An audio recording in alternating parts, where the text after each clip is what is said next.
Welcome to the EdTech Throwdown. Join us, Eric Guise and Nick Johnson, as we dive into today's best EdTech tools, tips, and practices. We do the research so you can teach your class. Remember to follow us on social media like Instagram, X, or Facebook by looking for the handle @EdTech Throwdown. Now please enjoy the show.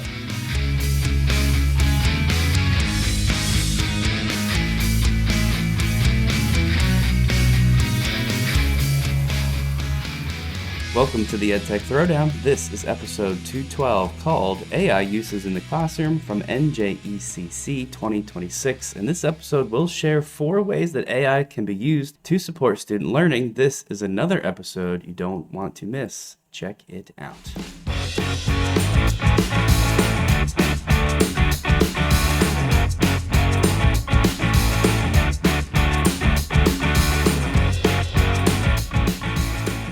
All right, so we're back with episode 212. This is our second episode about the NJECC conference that we presented at. This is really just going over some of the material that we went over in our second presentation, which we had Nick and I involved with. We also had our other 2 colleagues, Dana Heller, former guest, and Jeff Loesch, also a former guest on the podcast with us presenting. It was a very, very good time, but I think this is a very timely episode because it's also getting into some of the stuff, some of the work that you've been doing at our school district, which is, all right, now we've had AI for a year and a half. What now? Where do we go from here? It's funny because I was in on this meeting this morning, actually, that was some kind of Vanguard, New Jersey group where it focused on all these school districts around the state that are being proactive with their AI strategies rather than reactive. And there was a lot of great stuff shared. But it just, everything I heard just kind of made me think of all the things that you and I and the tech coaches here have been sort of trying to do this whole time, really since 2023 when AI became a thing. And it was cool to see that this was now being, I don't want to say taken seriously, but actually being thought about in a way of like, how are we going to actually implement these strategies? How are we going to teach our kids about AI? The students, how are you going to teach teachers about AI? One of the things that came up was, going straight to the students without teacher buy-in first is kind of a disaster. So just a lot of really great tips there. And it just kind of fits in well with the episode that we're bringing you guys today. We're going to do the best we can with these tools because there's 4, right? So it's supposed to be a little bit of a deeper dive into some AI tools. However, as Guise shared, 2 of the main ones, when we actually did this presentation live a few weeks back, they were featured not by us, but by Dana and Jeff. So we're familiar with them and we'll give you the best explanation we can, but just be a little cautious with our explanations along the way.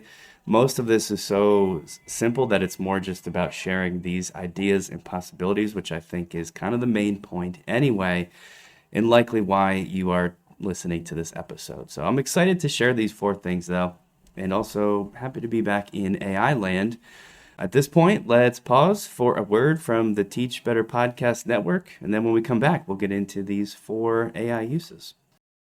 This podcast is a proud member of the Teach Better Podcast Network. Better today, better tomorrow, and the podcast to get you there. You can find out more at teachbetter.com/podcasts. Now let's get back to the episode. All right, so we're getting into our 4 AI uses here. And these AI uses, some of you might already use something similar to this. Some of you may are looking for something, and it might help you along the way. But really, these are tips, tricks, uses, whatever we could give you, we're going to throw at you right now. And hopefully you find something that sticks or something that you want to explore. But let's just get right into it, and I'll get into my first one that I'm going to share. This was actually Jeff's during the presentation. It's Gemini Gems. We've all been using Gemini Gems a lot over the last couple of months. I've been exploring them a lot over the course of the year. I mean, I have 35 plus gems that I've already made. So what is a Gemini gem? It's basically when you look at some of the other AI tools out there that have a whole bunch of different uses, like Magic School or School AI or Conmigo or Teacher Server. When you go into their dashboard, you could see all these tools, whether it's a lesson plan maker or a unit planner or some type of formative assessment, anything along those lines. And when you look at those, they're being ran by a prompt. Okay, that prompt is what you put in. The more quality the prompt that you put in, the more quality the output it gives you. But when you click on those tools within those sites, that's basically what Gemini calls a gem. It's the prompt writing that will get you that quality output, so you don't have to keep doing it. So if your goal is to make a lesson plan with the 7 parts of a lesson plan that your district gives you, that's all done in the background. And that's the same thing here with a gem. All right, so there are different levels of Gemini that can be either paid for or it could be free. I know I use Gemini Gems with my personal Gmail. I don't pay for anything. I use it with my school Gmail, and I know that we are on the free plan there. So there are free options, and to be honest with you, that's all I've ever needed. So you can use Gemini Gems for free. Now, what makes a good gem?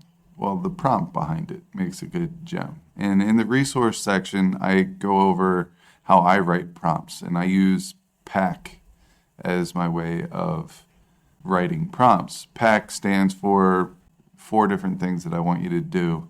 All right, you need to describe that gem as a profession. Like, what is it a professional at? You are a professional teacher, 11th grade bio or 12th grade bio AP teacher, blah, blah, blah. You have to give it an action. You have to give it a context and content, feed it any content you want. And then the knowledge base, which is going to be like the standards and all that and how you want the output thrown back at you, what you want it to produce.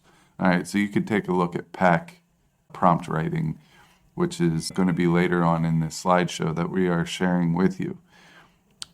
Some of the uses I use for Gemini Gems for, I like to use Gemini Gems for lesson plans because I write lesson plans so they make sense to me. The way that my district wants them does not do me any good. Like, it doesn't help me think that way. I don't need all 7 parts. I need to know like the runway version of it. Get in, give me the goods, and then land your plane. That's it. So I need a brief way of doing it. I want my hyperlinks where I want them. I want it to look a certain way. For the school, it needs to be a little bit more wordy. There needs to be more parts in there that I automatically do in my lessons, but I need to show them what I'm doing in my lesson plans. So what I did is I used packed writing for prompting, and I made my lesson plan, including the 7 parts. And then after that, I had it spit out each lesson, which I would put into my lesson planner where our district wants it. Now, because I have what I need in a different digital form, the way I need it organized in order for me to perform my job at the best way possible, I use this to just check the box of the school district. I put my lesson plan in there and I say, please include this with these 7 topic headings, and it spits it out, and it's beautiful for the district. It's exactly what they want, and it takes me very little time to do it. So that's one of the uses. I spent so much time on Sunday nights over the early part of my career writing these exhaustive lesson plans that was not helpful to me. Your lesson plan is obviously super important. We're not bashing that. Like, without a formal plan and without someone giving you components of a formal lesson plan, certainly I think teaching quality would go down, right? Somebody's got to say, what's the plan? What's the outline? Does it have differentiation? Does it have various structural methods? Like, there is total and complete value in doing that. But yeah, the template that you're sometimes forced to put it in, it just takes so much time. And I've spent so much time making my plans fit the template. And it's just, we've said it before on the show, it just kills me that I could have saved all that time had I started teaching in the age of AI, done it the way that I needed, and then had the template basically figure itself out. So that's one of my uses is productivity, basically. And you can find other uses within productivity, but I like to use that. All right. The next one is for basic activities. Okay. I believe, and when we first started doing this, I said 90-10, the 90-10 rule. And then I switched it to, 85-15. Now I'm more like 80-20 rule. What that rule is I'll let AI do 80% of developing that activity. I'll go in and do the remaining 20%. You could pick whatever ratio, whatever percentage looks good to you or works well with you. But here's what I want to do. If I have a lesson on photosynthesis, and that's a boring topic to a lot of kids. There are some kids that like it, but it's a very boring topic. If I want to create a lesson activity with photosynthesis, I'm going to let the AI do 80% of the work there. Give me the outline of it, give me the bones of it, and then I'm going to go back and I'm going to use the remaining 20% to personalize that activity to the needs of my students. Every kid learns differently, and it is our job as teachers to try to figure out how our class learns the best and then tailor our class to that. And that's why, for me, lesson plans that I do one year doesn't work the next year because my kids change. And if you're a quality teacher that understands, how kids work and how kids learn, you'll know that no two classes are the same, so they might need modified a little bit. Just like this activity is going to need to be modified a little bit. All right, so I will allow the AI to do 80%, and then I go in and I make personalization choices within that activity to give my kids the best experience. I do not promote, and I do not think it's okay to go in and use AI 100%. All that's doing is stopping that teacher from thinking, stopping that teacher from being creative, just like the student when they use AI. I don't think that's there. The only reason why I'm bringing this point up is because of a recent comment that was, brought to our attention that, that's what people think you and I are about, which is not the case. We actually start our presentations with how EdTech and AI is not the silver bullet in education. There's nothing out there that will replace just a great teacher.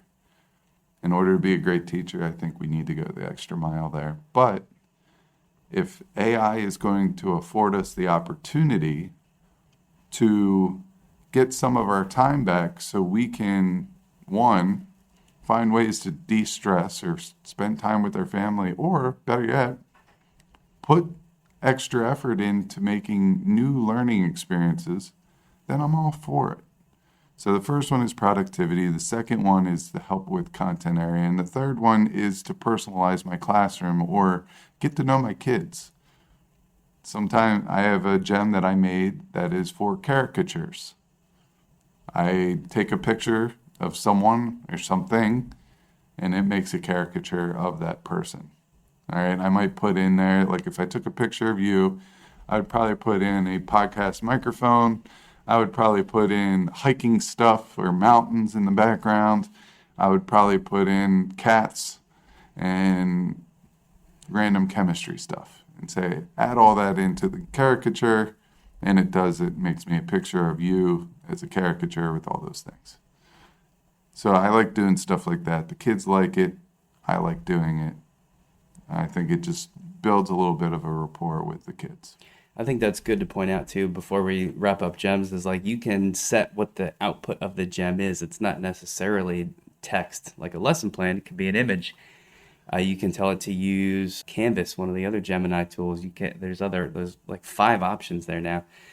So I've been trying to make one actually we have a rotating drop schedule here, which means I don't know, it's just like a type of scheduling where each period of the day rotates around to different sessions. And especially for new teachers, it's quite confusing. But I'm pretty sure, and I've got it close to working properly, that I can make a gem where all the teacher has to do is download their schedule from our LMS. It's very clunky looking, but they can download their schedule, and then I'm creating the gem so that they upload the schedule into the gem, and it creates a color-coded, easy-to-read rotating drop schedule. And I'm doing it by sort of explaining to the gem in advance how the schedule works. I fed in some color-coded schedule samples that I want it to look like, and it works pretty well. I'm just trying to work out some like finer details on like times where I've noticed the gem doesn't quite create the schedule correctly and like why that's happening. So you got to work at these a little bit, but the point is once you make them, then it saves you that time in the end. And then just a quick tip for tech coaches out there, a cool thing you could do is make like your own little gem repository. And I know me and you are working on this right now, but like a gem collection for teachers at your school that specifically do things unique to your school, like a schedule creator or a lesson plan generator, but one that is specific to your district. And I think your colleagues would be happy with that. So that's a good one. Gems is always great to talk about. The next one we're going to share is creation of our colleague Dana Heller, who we mentioned at the top. She put together this really awesome framework for how to use AI in your classroom, like as part of the learning process, but in a way, so following a framework that teaches kids to use it correctly so that they don't outsource the thinking to the AI, because of course we need students to be critical thinkers. And if AI is there, it takes a lot of that off their plates. This framework kind of puts them back in the driver's seat as far as the thinking goes. And I just think it's really great. So I'm going to describe it verbally here, obviously, but if you would like a copy of this, you can head to our show notes. And in the presentation we are sort of explaining here, you can find this yourself. But it's got 4 steps. Step 1 is the human phase, the brainstorm phase. Dana calls it the me phase, where you anchor everything that's to follow in the student-led critical thinking. This is where you are forcing them to not outsource their thinking to the AI tool. So it's a brainstorm. They share what they currently know. They list out what questions they have. This is done either independently or in small groups or in some combination of those two things. And it just sort of forces them to work themselves individually at the beginning.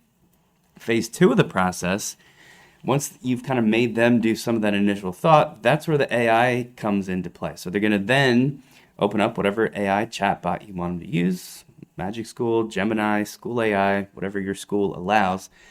And you're going to use that AI as then the collaborative partner to expand on that initial brainstorm of ideas.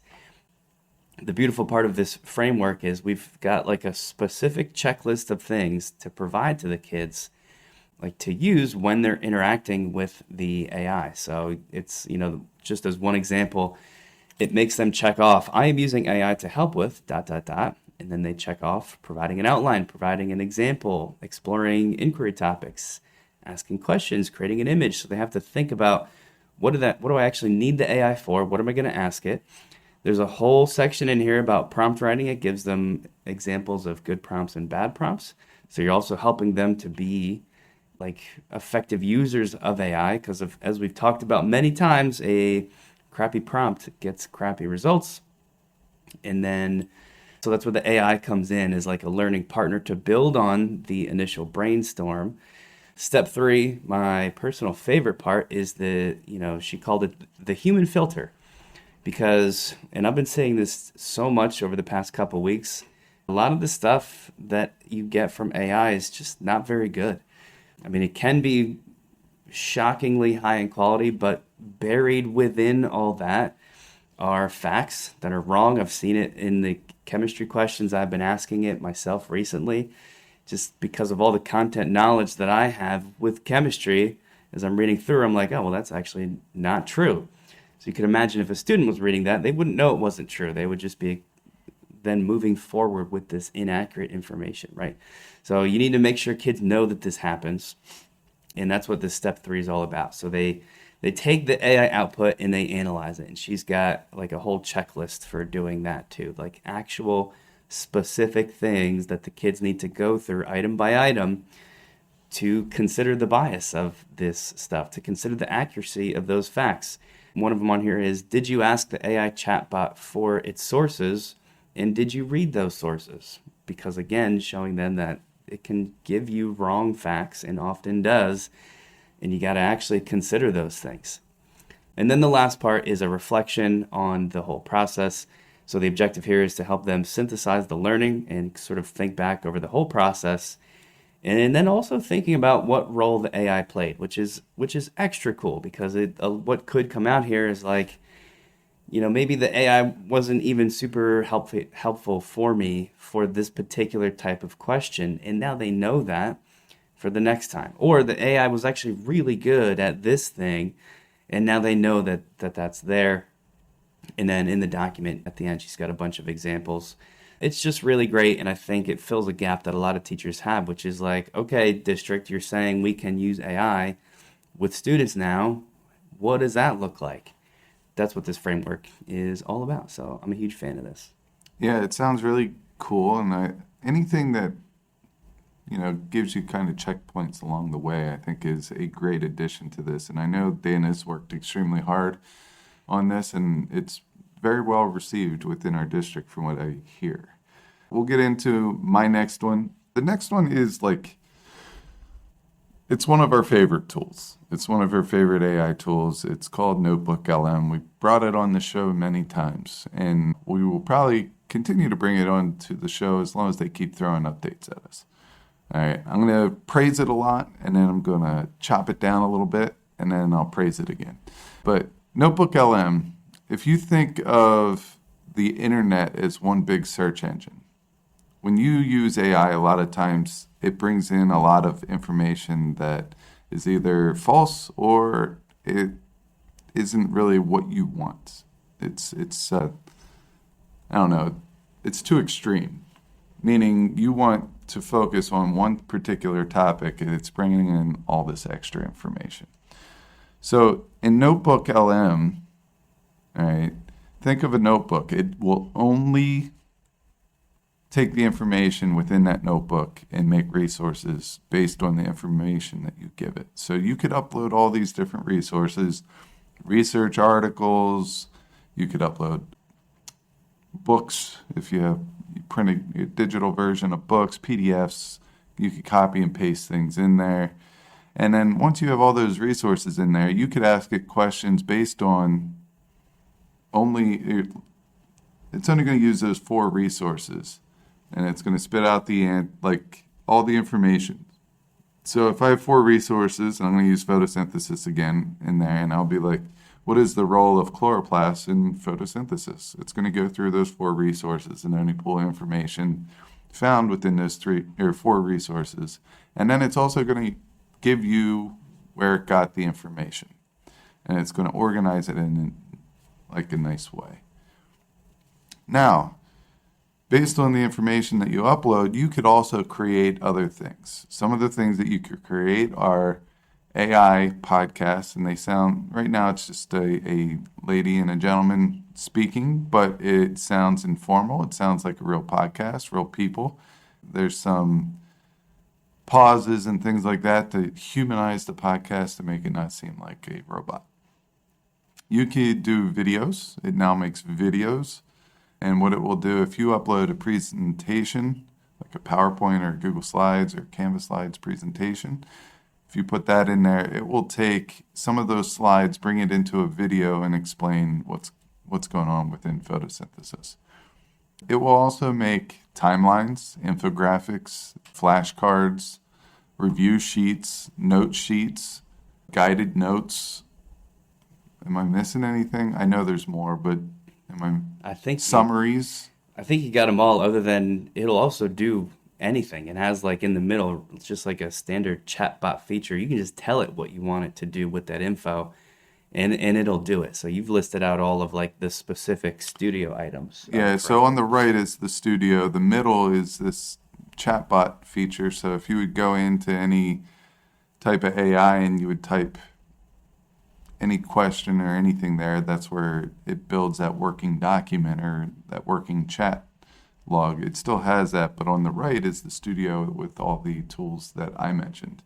So it's only using the stuff that you bring in. So if you want flashcards only on the Unit 5 test, just upload the Unit 5 test and ask for flashcards to be made, and it's just going to use that, and it's going to create flashcards. Speaking of flashcards, the thing I do not like about NotebookLM is the fact that if I make flashcards and I want to print out these flashcards, there's really no good way of doing that. That's something that they can make an update on, but I will tell you this, I've sat and pondered about the flashcard generation thing a lot, and it will work digitally if you share the whole notebook with the kids, but oftentimes I don't want to do that. I'd like to put my tests in there, and I like to put other things in there that I don't want them to see. So how can we get these flashcards into the hands of students? Well, the way that I do it is when you go to flashcards in NotebookLM, you can download them as a CSV file. All right, a CSV file is simply just it looks like a Google sheet or an Excel sheet. It's comma separated values or something like that. I believe that's what it. Yeah, it's everything typed in every cell of a spreadsheet, but with commas to separate each of those values. All right, so I download all the flashcards as that. I open up Canva. I create a flashcard. And what I do is I make two shapes, and then I put text box in the shapes. And I make it 2 inches by 5 inches. That's my dimension. So 2 inches or 2.5 inches high by 5 inches wide. All right, and I let one of the shapes be the front of the card, the other of the shape be the back of the card.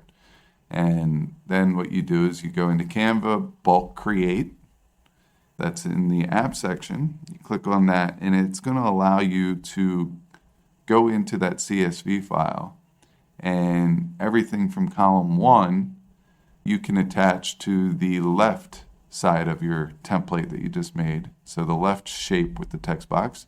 And everything in column 2, which are the answers to that flashcard, could be on the right box. And then after you connected those two, you hit generate flashcards or generate your whatever it is that you're creating. And what it's going to do is it's going to make all 52 of those flashcards for you. Then you download it as a PDF, and you're going to be like, but now it's going to be 52 pages of flashcards, and it's only going to print a small thing per page. That is partly true.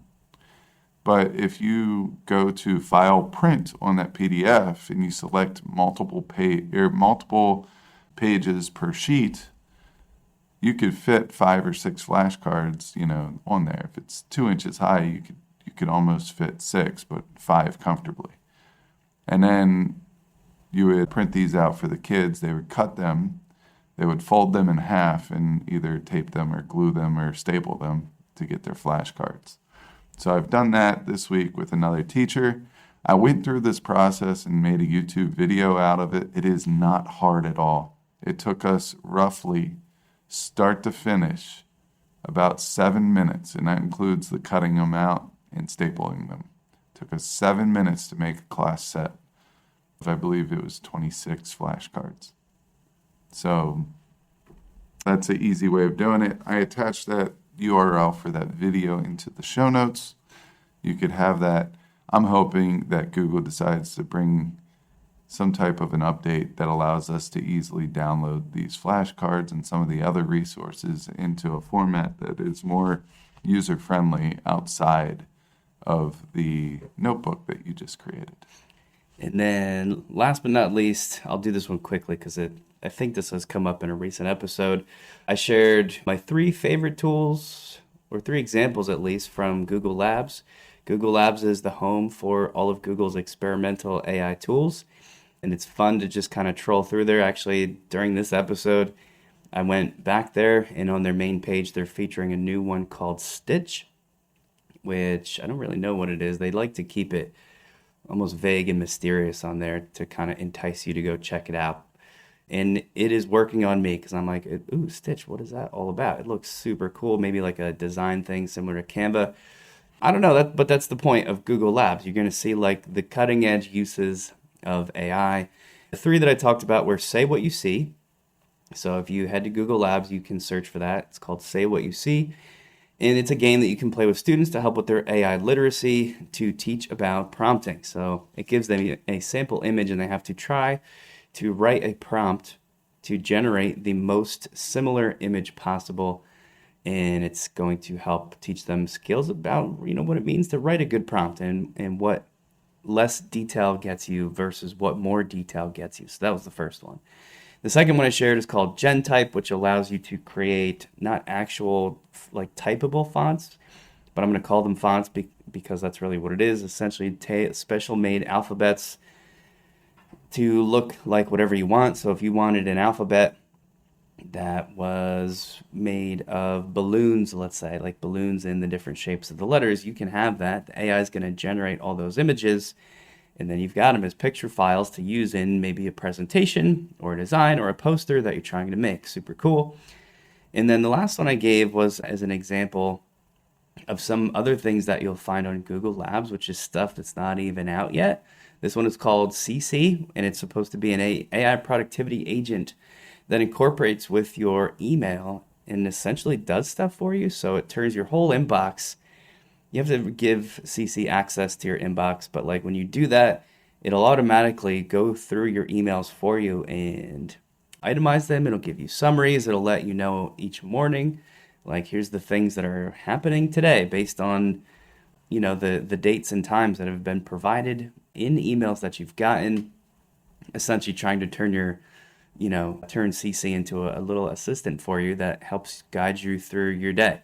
This doesn't exist yet, but if you go to Google Labs/CC, and that's just the letter C, you can join the wait list. So you can sort of find out when this and other tools become available if you really want to stay up to date with what's happening in AI. So super, super cool. Love Google Labs, and I promise I'll stop sharing it now, at least for a while, until they come out with a bunch of cool new stuff.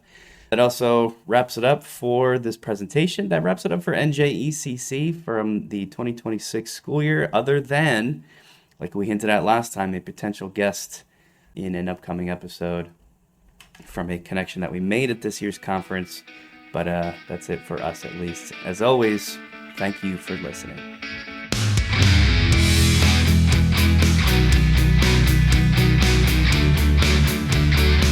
Thanks for listening to the EdTech Throwdown. Do us a couple of favors. Subscribe to our podcast on any major podcast catcher such as Apple, Spotify, Amazon Podcast, and Stitcher. Go over to YouTube, search the EdTech Throwdown, subscribe to the channel. You can connect with us on Twitter, Facebook, and Instagram. The show's handle is EdTech Throwdown. You can connect with Guise at GuiseGotTech, Nick at NickGotTech. You could write us an Apple Podcast review. You could tell your friends about www.edtechthrowdown.com. And lastly, go over and check out our friends over at the Teach Better Podcast Network, a network that we are so proudly involved with. Until next time, remember, go try some EdTech because we will do the research so you can teach your class.